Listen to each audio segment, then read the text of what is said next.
Hello दोस्तों, मैं आपका बहुत बहुत स्वागत करता हूं आपके अपने channel Indian institute of stock market पर। आज अपन डिस्कस करेंगे कि अगर मैं कॉल की स्प्रेड्स या फिर पुट की स्प्रेड्स स्टॉक पे बनाता हूं तो मुझे स्पेसिफिकली किन चीज़ों का विशेष ध्यान रख के ट्रेड करना चाहिए। सबसे इंपॉर्टेंट ये आ जाता है कि कॉल की स्प्रेड्स और पुट की स्प्रेड्स क्या होती है और मुझे ये क्रेडिट साइड में बनाने की डेबिट साइड में।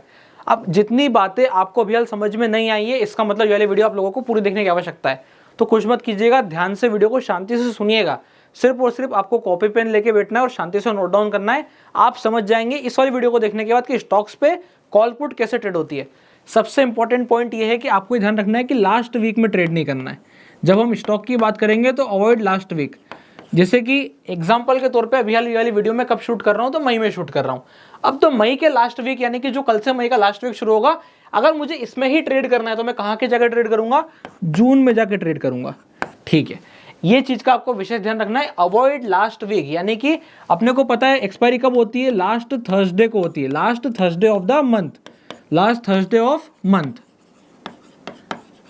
तो मुझे क्या ध्यान रखना है, जब लास्ट थर्सडे ऑफ मंथ को एक्सपायरी होती है तो जो मंडे से लगा करके और थर्सडे तक का टाइम होता है, इसमें बढ़ते हैं मार्जिन।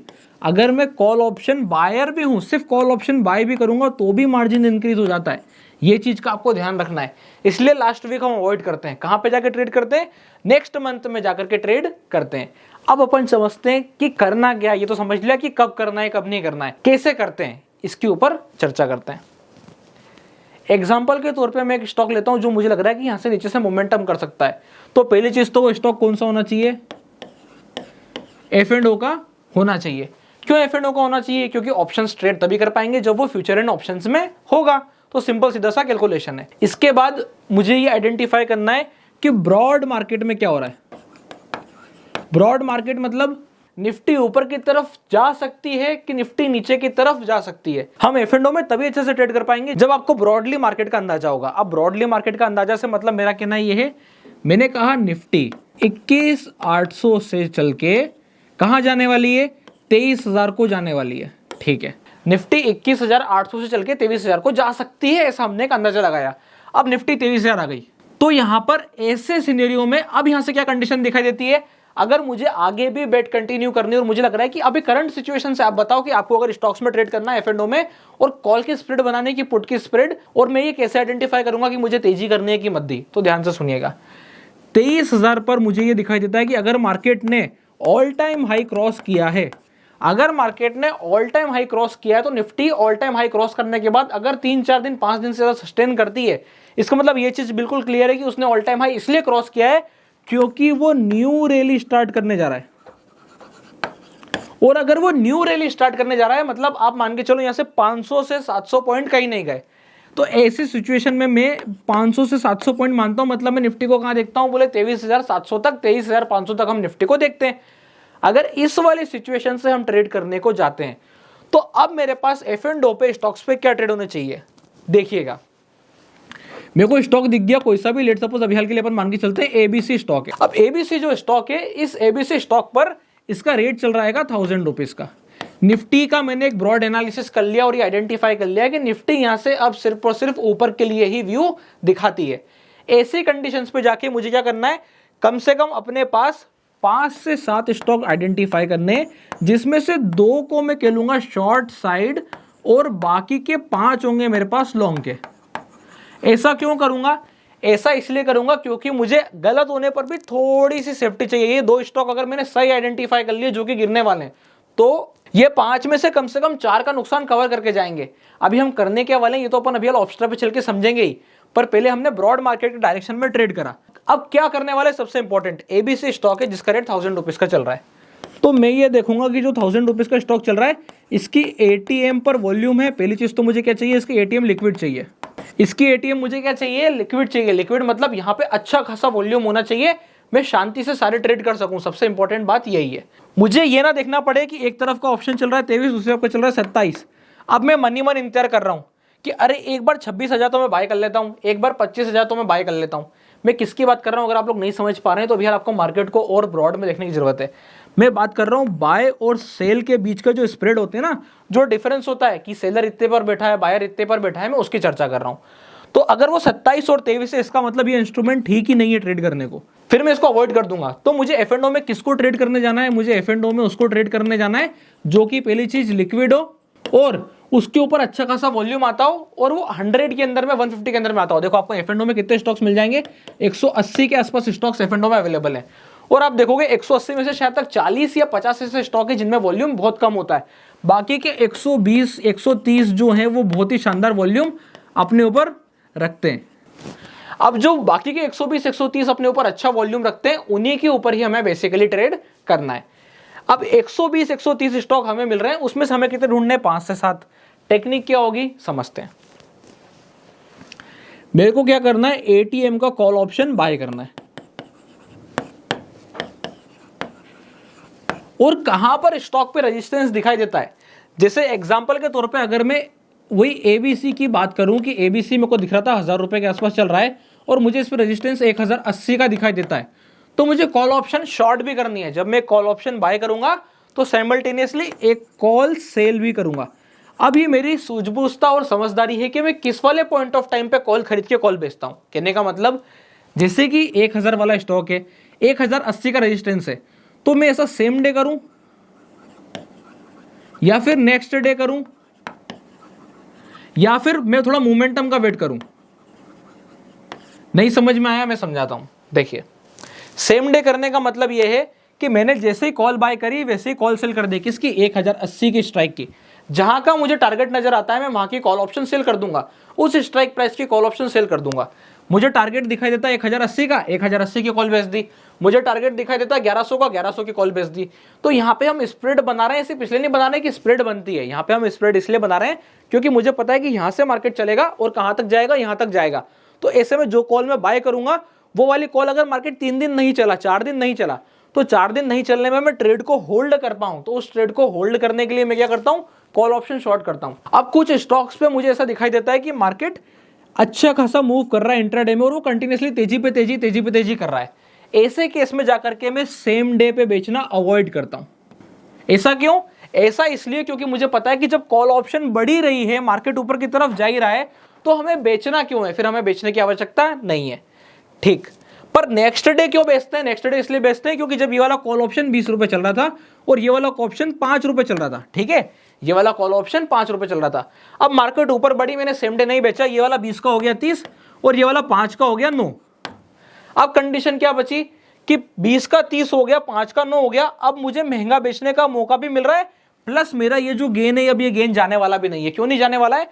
क्योंकि अगर मैंने 20 रुपए पे खरीद करके 30 पे पहुंचा दिया और 9 रुपए पे वाला ऑप्शन शॉर्ट कर दिया, तो आप देखिए मैंने अब यहाँ पे प्रीमियम रिसीव कर लिया है 9 पॉइंट, तो अब मुझे आने ही है। अगर ये call option in the money हो गया तो इसके ऊपर वैल्यू तो बनी रहेगी, प्लस ये वाला ऑप्शन ओटीएम है, ये आउट ऑफ द मनी है। तो मार्केट अगर ऊपर भी जाएगा और थोड़ा धीमा धीमा गया और उसने टाइम दे दिया, तो ये वाला ऑप्शन क्या हो जाएगा? 0। ये वाला ऑप्शन क्या रहेगा? अपनी वैल्यू को पकड़े रहेगा। ऐसे में मुझे नेट प्रॉफिट बन जाएगा। तो इस तरीके से हमें मोमेंटम को देख करके, चीज को समझ करके कॉल ऑप्शन बेचने के बारे में डिसाइड करना है या नहीं करना है। ठीक इसी प्रकार से जब मैं बात करता हूं मद्दी की, कि यहां से अगर मद्दी हो सकती है, और मुझे ऐसा लगता है कि निफ्टी अब 23,000 से बहुत तेजी कर चुकी है, गिर जाएगी, गिरने की संभावना दिखाई देती है, निफ्टी टर्न अराउंड दिखाती है, तो उस वाले केस में आप क्या कर सकते हो? आप जाओगे और देखोगे यहां पे पुट ऑप्शन क्या चल रहा है। किसका? अपने वाले 5 स्टॉक्स का, क्योंकि अब कंडीशन क्या हो गई है? 5 पर होगी अब पुट बाय और 2 पे होगी कॉल सेल। करने अपने को अपने बास्केट में कितने? 7 स्टॉक का मैं मेरा बास्केट बनाता हूं। 7 में से क्या करूंगा? 5 में पुट ऑप्शन सेल करने में मैं इच्छुक हूं और 2 में कॉल सेल करने में। क्यों? क्योंकि यहां पे मुझे एक कंडीशन बिल्कुल क्लियर कट दिखाई दे रही है कि अब निफ्टी को मैं क्या देखता हूं? वीक देखता हूं। और अगर मैं निफ्टी को वीक देखता हूं तो मैं यहां पर तेजी के ट्रेड कम बनाऊंगा। अच्छा, तेजी के ट्रेड से मैं बता दूं कि यहां पर अपन क्या कर रहे हैं? कॉल सेल नहीं कर रहे हैं, अपन यहां पे कॉल बाय करने वाले हैं, क्योंकि अपन तो नेट बायर हैं, बाय करके सेल करेंगे। यहां पे पुट ऑप्शन बाय करके सेल करेंगे, मतलब अपन स्प्रेड बना रहे हैं। तो स्प्रेड बना रहे हैं तो अपना मोटिव क्या है कि अगर मैं तेजी देखता हूं तो कॉल बाय करूंगा हाई प्रीमियम वाली और कॉल सेल करूंगा लो प्रीमियम वाली। जब मैं पुट ऑप्शन बाय करूंगा तो पुट ऑप्शन की भी यही कंडीशन आएगी। अब अपन चलते हैं ऑप्स्ट्रा पे और ऑप्स्ट्रा पे चल के समझते हैं कि मुझे ये ट्रेड कैसे बनाना है। अब जो है मैं यहाँ पर ऑप्स्ट्रा पर आ गया हूँ। ऑप्शन पे आने के बाद मैंने आपको क्या कंडीशन बताई कि मुझे एक कॉल ऑप्शन बाय करनी है, एक कॉल ऑप्शन सेल करनी है। क्यों? क्योंकि मैं जिस स्टॉक पर आया हूं वो मुझे बुलिश नजर आता है, क्योंकि मुझे निफ्टी बुलिश नजर आती है, मैं बुलिश ट्रेड बनाना चाहता हूं। स्टॉक का नाम है आइशर मोटर। कंडीशन क्या दिखाई देती है कि स्टॉक ने एक शानदार वाला ब्रेकआउट किया है, और ब्रेकआउट करने के बाद उसने स्टॉक को होल्ड किया है। अगर एक आध दिन का फॉल भी देता है तो मुझे ट्रेड को होल्ड करना पड़ेगा, क्योंकि अल्टीमेटली वो घूम के ऊपर चलेगा। हम कौन सी एक्सपायरी में? हम अभी एकदम नियर बाय हैं मंथली एक्सपायरी के, तो मुझे पता है कि मुझे इस वाले हफ्ते में कोई काम करना है नहीं है। मैं आप लोगों को ये स्टार्टिंग में बता चुका हूं। तो हम कहां जाकर ट्रेड करेंगे? नेक्स्ट मंथ में जाकर ट्रेड करेंगे। नेक्स्ट मंथ आगे हमारा 27 जून। अब 27 जून पे मेरे को सबसे पहले देखना है कि ऑप्शन है कहां का। 4880, मतलब मैं या तो 4900 ले सकता हूं या 5000 ले सकता हूं। एटीएम मुझे अगर चाहिए तो मैं 4800 4900 को प्रीफर करूंगा। अब अपन आ जाते हैं वापस से यहाँ पर। 4800 चल रहा है हमारा 274 रुपीज। तो इतना महंगा होगा क्योंकि इलेक्शन भी नियर बाय है, रिजल्ट नियर बाय है। ऐसे केस में जाकर के अपने को प्रीमियम थोड़े से महंगे मिल रहे हैं, इसलिए हम खरीद करके बेच भी रहे हैं। अब क्या कंडीशन है? 4800 की चल रही है 274, 4900 की चल रही है 221। अगर आप ध्यान से देखोगे तो 274 और 221 में बहुत अंतर नहीं है, 50 पॉइंट का अंतर है, पर हमें अंदर खिसकने का मौका मिल रहा है। तो मैं आपको सजेस्ट करूंगा कि अपन को क्या करना चाहिए, 4800 का कॉल ऑप्शन बाय करना चाहिए। तो मैंने ये वाला कॉल ऑप्शन को बाइंग प्रेफरेंस दिया है। अब अपन ऊपर की तरफ आते हैं। टारगेट कहां लग रहा है? 5 शेयर लग रहा है, 5100 लग रहा है। मैं ये मान के चलता हूं कि पहले के लिए मैं साइमल्टेनियसली वाला ट्रेड बनाता हूं। साइमल्टेनियस क्यों बनाना है? क्योंकि यहाँ पे कंडीशन क्या है? यहाँ पे कंडीशन है मार्केट पॉज ले रहा है। अगर पॉज ले रहा है, उसने 2-3 दिन पॉज लिया, तो क्या कंडीशन बनेगी कि मैं कॉल को होल्ड नहीं कर पाऊंगा।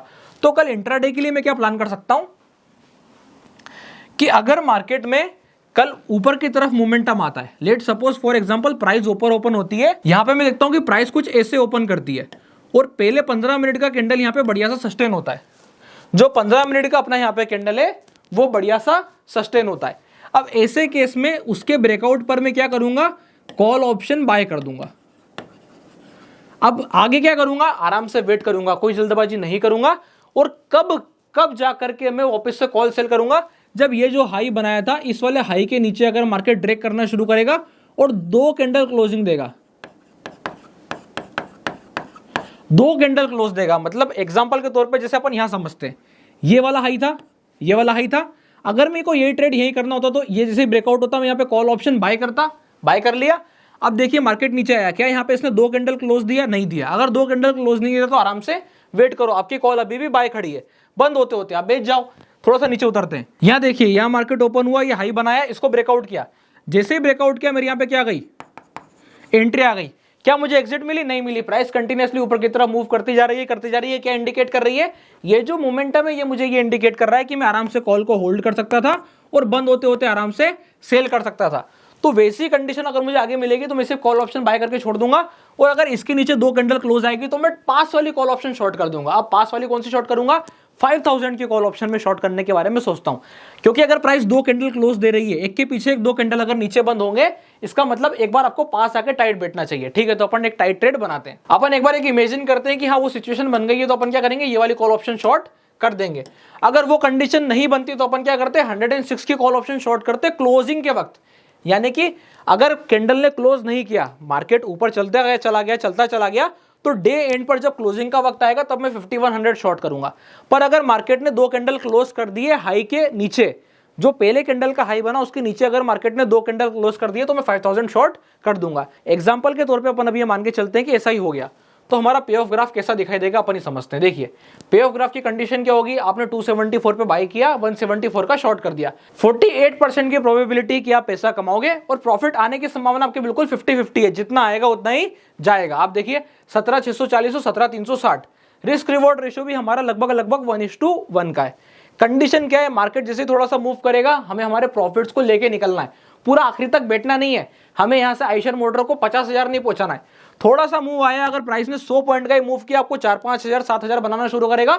2-3 दिन आप ठहरो, 5-7 बने आउट, दूसरे स्टॉक में घुसे 5-7 बने आउट, तीसरे स्टॉक में घुसे 5-7 बने आउट।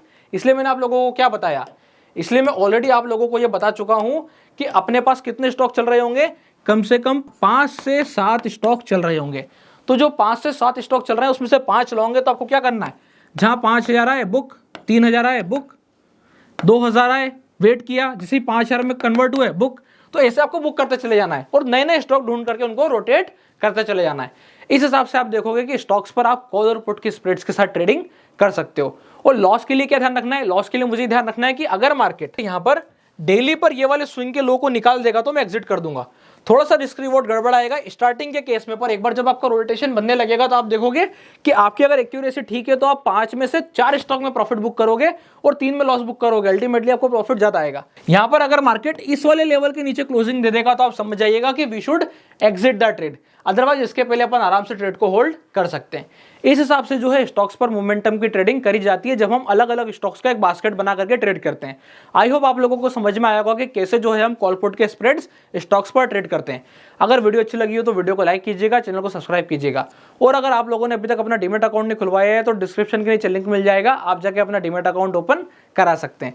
तब तक के लिए बहुत बहुत धन्यवाद।